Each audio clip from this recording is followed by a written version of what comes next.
July. School's out. My house? Hijacked. By a teenager.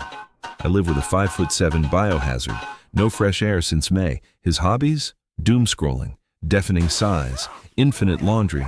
Translation, leave me alone. To save my sanity, I pulled the emergency trigger.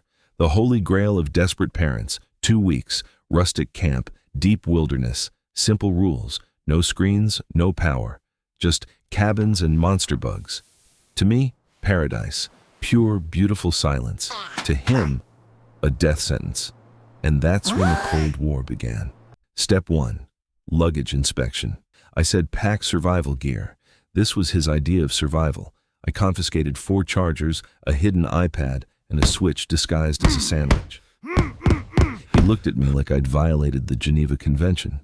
He argued no heartbeat survives without 5G. His TikTok streak mattered more than his life expectancy. I replaced his dopamine with wool socks and a flashlight. He mourned his digital life for 3 hours straight. Bags packed, no turning back. Next morning, the bus arrived. To him, a prison transport. I pushed him up the steps like a cat at the vet. One final look, pure betrayal. The doors closed, the engine roared. Just like that, gone. 2 weeks of pure freedom. For me, or so I thought. He'd already deployed a tactical counterattack, a move so brilliant it wrecked day 2. More on that later. This raises a big question for every parent. Why does nature feel like torture to our kids? Why can't their generation survive a week offline? Most experts blame attitude, laziness, disrespect. But those experts are dead wrong. The truth runs deeper. It's a hardware problem. Screen time fights aren't about attitude. They're about evolution. To understand the nightmare, look at UCLA's research. Specifically, how teen brains process dopamine. Understand this, and their tantrums make total sense. Time to stop screaming at the software and hack the hardware.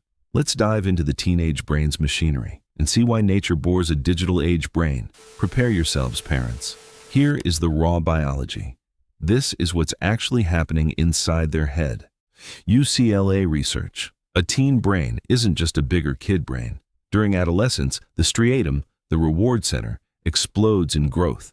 It packs way more dopamine receptors than adults. This triggers sensory novelty seeking. Algorithms are engineered to feed that exact hunger. Every swipe, every ping delivers instant dopamine. Now put that brain in front of a quiet lake. To that brain, the lake isn't peaceful. It's a desert. Nature, without a phone, isn't a vacation to them. Their nervous system reacts like you cut off oxygen. Their brain is in acute chemical withdrawal.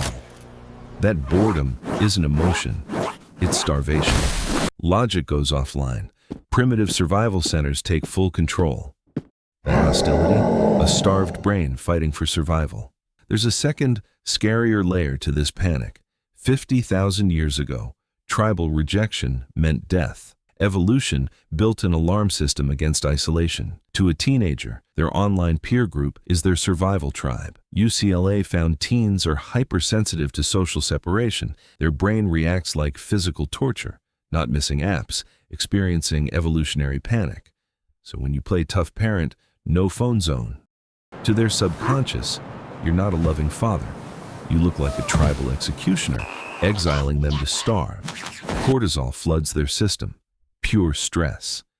This triggers instant behavioral lockdown. You think they're just giving you attitude. Biology says full-blown panic attack. Right when you think it's the perfect quiet vacation. Day 2. The plan goes off the rails. The camp director calls. Peace shattered. A starved teen brain will do anything to survive.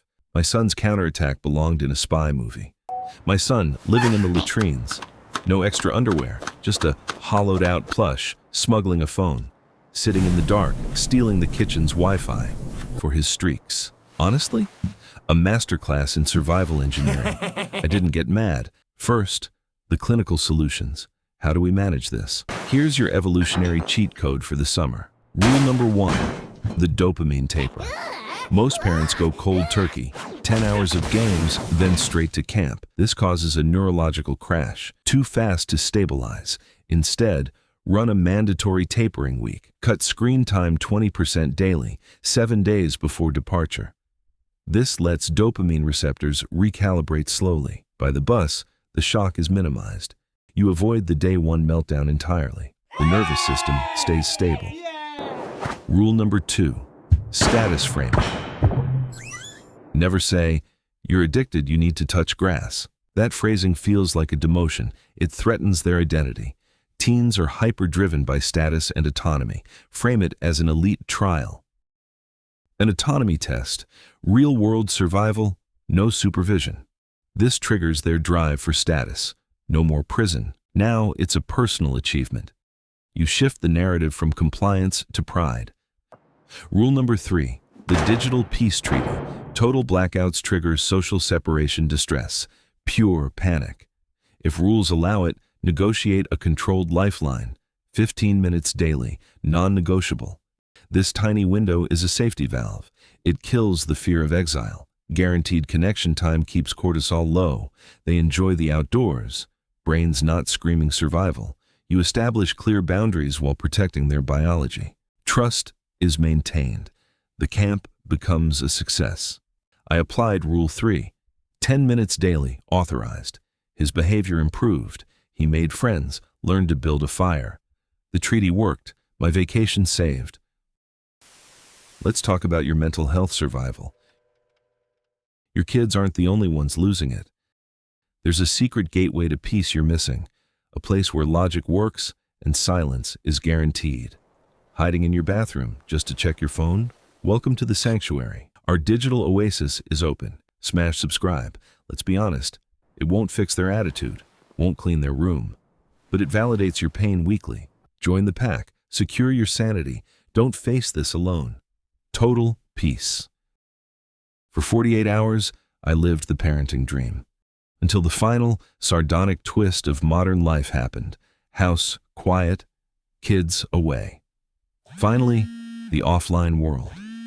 Except your own device lights up. Weekly report. The verdict, 9 hours today, tracking his GPS dot. Turns out, the primitive, anxious brain wasn't the teenager. It was you. Welcome to the hardware mismatch. See you next week.